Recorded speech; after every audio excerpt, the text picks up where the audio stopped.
अवधूत चिंतन श्री गुरुदेव दत्त श्री स्वामी समर्थ महाराज की जय।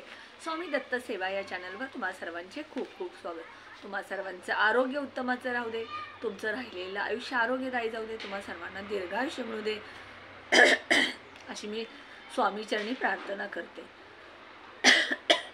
सॉरी, आज मी तुम्हाला एक उपाय सांगणार आहे। बघा, हा उपाय जो आहे पितृंसाठी आणि घरामध्ये लक्ष्मी प्राप्ती होण्यासाठी हा उपाय आपल्याला उद्या करायचा आहे। बघा, उद्या 10 मे अक्षय तृतीया। अक्षय तृतीया ही जी आहे ही 3.5 मुहूर्तापैकी एक आहे आणि या दिवशी आपण कुठलीही चांगली गोष्ट जर केली तर ती चिरकाल टिकते। या दिवशी बघा, बरेच लोक सोनं खरेदी करतात, गाडी खरेदी करतात, जागा खरेदी करतात, घर खरेदी करतात, म्हणजे महत्त्वाच्या मोठ्या मोठ्या गोष्टी या दिवशी लोक खरेदी करत असतात। तर बघा, या दिवशी तुम्हाला अजून काही मी वस्तू खरेदी करायला सांगितलेला तो व्हिडिओ मी टाकलेला आहे, म्हणजे श्रीयंत्र, कुबेर यंत्र किंवा कवड्या, हे ज्या गोष्टी आहेत ह्या मी तुम्हाला आधी खरेदी करायचा व्हिडिओ टाकलेला आहे। पण उद्याचा जो व्हिडिओ आहे तो खूप महत्त्वपूर्ण आहे, म्हणजे तुमच्या घरामध्ये पितृदोष असतील, घरामध्ये पैसा टिकत नसेल, ह्यासाठी उद्या हा उपाय करायचा आहे।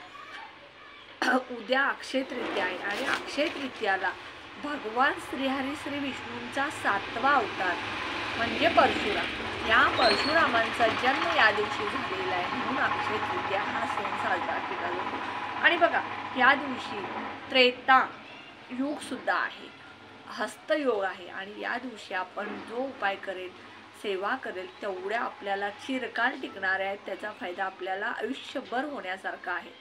मग तुम्ही जास्तीत जास्त सेवा करा, जास्तीत जास्त नामस्मरण करा, घरात चांगल्या गोष्टी करा, ह्या तुम्ही उद्या करायचे। तर उद्या जो मी उपाय सांगणार आहे तो पिंपळाच्या झाडाला एक वस्तू अर्पण करायची आहे। हे आपण पिंपळाच्या झाडाची पूजा केल्यानंतर आपल्याला पितृंचा सुद्धा आशीर्वाद मिळतो आणि श्रीहरी श्री विष्णू माता लक्ष्मीचा सुद्धा आशीर्वाद मिळतो, कारण पिंपळाचं झाड जे आहे त्यामध्ये पितरांचा वास असतो, तसा विष्णूंचा माता लक्ष्मींचा वास असतो आणि त्यामुळे ह्या झाडाची जर आपण पूजा केली, पिंपळाच्या झाडाची पूजा केली तर आपल्याला पितृंचा सुद्धा आशीर्वाद मिळत असतो आणि विष्णू आणि माता लक्ष्मींचा सुद्धा आशीर्वाद मिळत असतो। तर उपाय काय आहे बघा, एक तांब्याचा घ्यायचा, तांब्याचाच तांब्या घ्यायचा, दुसरा कुठलाही तांब्या घ्यायचा नाही। तुम्ही हा उपाय दिवसभर कधीही करू शकता, कारण अक्षय तृतीयेला मुहूर्त बघायला लागत नाही, कारण हा दिवस अखंड, जसं पाडवा, गुढीपाडवा जो आहे तो 3.5 मुहूर्तापैकी एक मुहूर्त आहे, तसा हा अक्षय तृतीया जो दिवस आहे तो 3.5 मुहूर्तापैकी एक मुहूर्त आहे, त्यामुळे तुम्ही दिवसभरात कधीही हे करू शकता।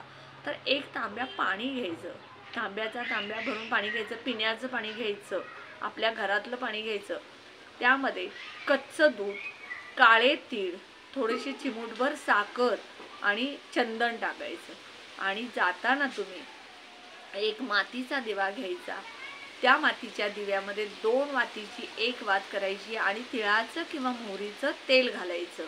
तुमच्याकडे मोहरीचं तेल किंवा तिळाचं तेल नसेल तर आज तुम्ही आणू शकता, किंवा जर तुम्हाला अंदाज येत नसेल तर तुम्ही घरचं जे देवाला वापरता ते तेल वापरू शकता। हे सगळं साहित्य घ्यायचं, हळद कुंकू घ्यायचं, हे सगळं साहित्य घ्यायचं आणि तुम्ही त्यानंतर एक खोबऱ्याची 2 खोबऱ्याच्या वाट्या घ्यायच्या, एक गट्टू असतो तो अर्धा अर्धा करायचा आणि त्या एका वाटीमध्ये तुम्ही साखर, रवा, मध, काळे तीळ आणि गूळ आणि तूप हे सगळं भरायचं। बघा, गूळ, तूप, काळे तीळ, त्यानंतर रवा आणि साखर हे सगळं त्या वाटीमध्ये भरायचं, दुसरी वाटी त्या वाटीवरती झाकायची। हे सगळं साहित्य पिंपळाच्या झाडाखाली घेऊन जायचं। तिथे गेल्यानंतर सगळ्यात पहिल्यांदा तुम्ही जल अर्पण करायचं। ते जल अर्पण करताना पितृस्तोत्र म्हणायचं किंवा ओम पितृ देवताय नमो नमः हे प्रार्थना करायची, विष्णूंची प्रार्थना करायची, माता लक्ष्मीची प्रार्थना करायची, हे जल अर्पण करायचं, दिवा प्रज्वलित करायचा, त्या दिव्यामध्ये थोडे चिमूटभर काळे तीळ टाकायचे आणि 11 प्रदक्षिणा घालायच्या आणि त्यानंतर तुम्ही जी खोबऱ्याची वाटीमध्ये जे रवा, गूळ, साखर, तूप, काळे तीळ जे घातलेलं आहे ते तुम्ही त्या पिंपळाच्या झाडाखाली थोडासा खड्डा खणायचा, थोडासा एवढा, म्हणजे ते खोबऱ्याची वाटी बसेल एवढा, आणि त्यामध्ये ती वाटी घालायची, त्या वाटीवर दुसरी वाटी झाकायची आणि ते मुजवायचं. कारण त्यामुळं काय होईल, जे कीटक असतात, मुंग्या असतात, ते धान्य खोबरं वगैरे खातील आणि त्यातून आपल्याला पितृंचा आशीर्वाद मिळेल. आणि जसं आपण पितृंची आशीर्वाद घेतो तसं पिंपळाच्या झाडाची पूजा केल्यामुळं भगवान श्री हरी श्री विष्णूंचा सुद्धा आपल्याला आशीर्वाद मिळेल. आणि मी सांगते, जेवढी तुम्ही पितृंची सेवा कराल, पितृंना खायला घालाल, पितृंचे नामस्मरण कराल, तेवढं तुम्हाला गुरूंचा आशीर्वाद, देवपूजा करण्याआधी तुम्ही पितृंना खायला घाला. कावळा दारात आला तर कावळ्याला खायला घाला, पक्षी दारात आले तर पक्ष्यांना खायला घाला, कुत्रं दारात आलं तर कुत्र्याला खायला घाला. एक घास तरी तुम्ही दररोज कुठल्या तरी पशु पक्ष्यांना प्राण्यांना खायला घाला. त्यामुळे तुम्हाला पितृंचा आशीर्वाद मिळतो. माझी तर सवय आहे, मला दररोज मी दिवसातून बऱ्याचदा आमच्या इथं कावळा एक येतो. कावळा नेहमी आमच्या आंब्याच्या झाडावर बसूनच असतो. हा कावळा ज्यावेळेला त्या कावळ्याला भूक लागते त्यावेळेला तो कावळा ओरडतो आणि त्यावेळेला मी दही आणि भात, म्हणजे एक वाटी भात मी सेपरेट करूनच ठेवते आणि एक वाटी दही लावते. दररोज ज्यावेळेला तो कावळा ओरडतो त्यावेळेला मी त्या कावळ्याला दही भात आणि एक वाटी पाणी ठेवते. त्यावेळेला तो कावळा येऊन खातो. म्हणजे दिवसातून कमीत कमी 4 ते 5 वेळा हा कावळा माझ्याकडून ते मागतो आणि मी ते त्याला देतो. ह्यातून आपल्याला पितृंचा आशीर्वाद मिळत असतो. आणि तुम्ही दररोज 12 वाजता जरी भात ठेवला, दही भात छतावरती, घराच्या गॅलरी, खिडकीत, तर अंगणामध्ये, तर तुम्हाला पितृंचा आशीर्वाद मिळतो. तर हे उद्या पिंपळाच्या झाडाची सेवा केल्यानंतर तुम्हाला ह्याचा आशीर्वाद नक्की मिळेल. कारण यातून तुम्हाला पितृंचा आशीर्वाद मिळेल, विष्णू आणि भगवान विष्णू आणि माता लक्ष्मीचा आशीर्वाद मिळेल. आणि उद्या जर तुम्ही ही सेवा केली तर तुम्हाला चिरकाल मागणाऱ्या वस्तू, पैसा नेहमी मिळेल. तुमच्या घरात कधीही पैशाची कमी पडणार नाही. पितृदोष नष्ट होतील. तुमच्या घरात सुख, शांती, समाधान येईल. घरातली सगळी नकारात्मकता, वाईट शक्ती सगळं उद्या निघून जाईल. एवढं करा. आणि उद्या दिवसभर तुम्ही नामस्मरण जास्तीत जास्त गुरूंचं, स्वामी समर्थांचं करा.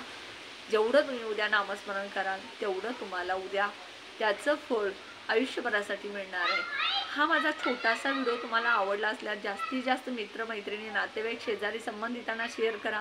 ज्यांना माहीत नाही ते हा उपाय करतील आणि त्यांचंही चांगलं होईल, त्यांनाही पितृंचा आशीर्वाद मिळेल, त्यांच्याही घरातली दरिद्रता नष्ट होईल, 7 पिढ्यांचं दोष जातील, दारिद्र्य जाईल, लक्ष्मी त्यांच्याही घरात येईल. नेहमी सगळ्यांचं चांगलं चिंता. तुमचं स्वामी समर्थ महाराज चांगलं करतील. वाईट कधीही कुणाचं चिंतू नका. जे ओटावर गोड आहे तेच मनात गोड ठेवा. मनात वाईट आणि ओटावर गोड तुम्हाला दुसऱ्याला फसवते असं वाटत असेल तर महाराजांना सगळं दिसत असतं. म्हणून नेहमी चांगलं चिंता. नेहमी चांगलं चिंतला तर महाराज तुम्हाला कधी आयुष्यात कमी पडणार नाही. हा माझा अनुभव आहे.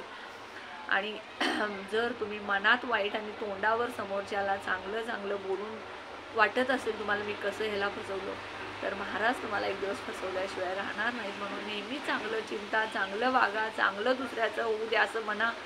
आणि माझ्या व्हिडिओला जास्तीत जास्त लाईक करा, कमेंट करा, ऑल बटनला क्लिक करा. त्यामुळे माझे छोटे छोटे उपाय, सेवा, तोडगे कळतील.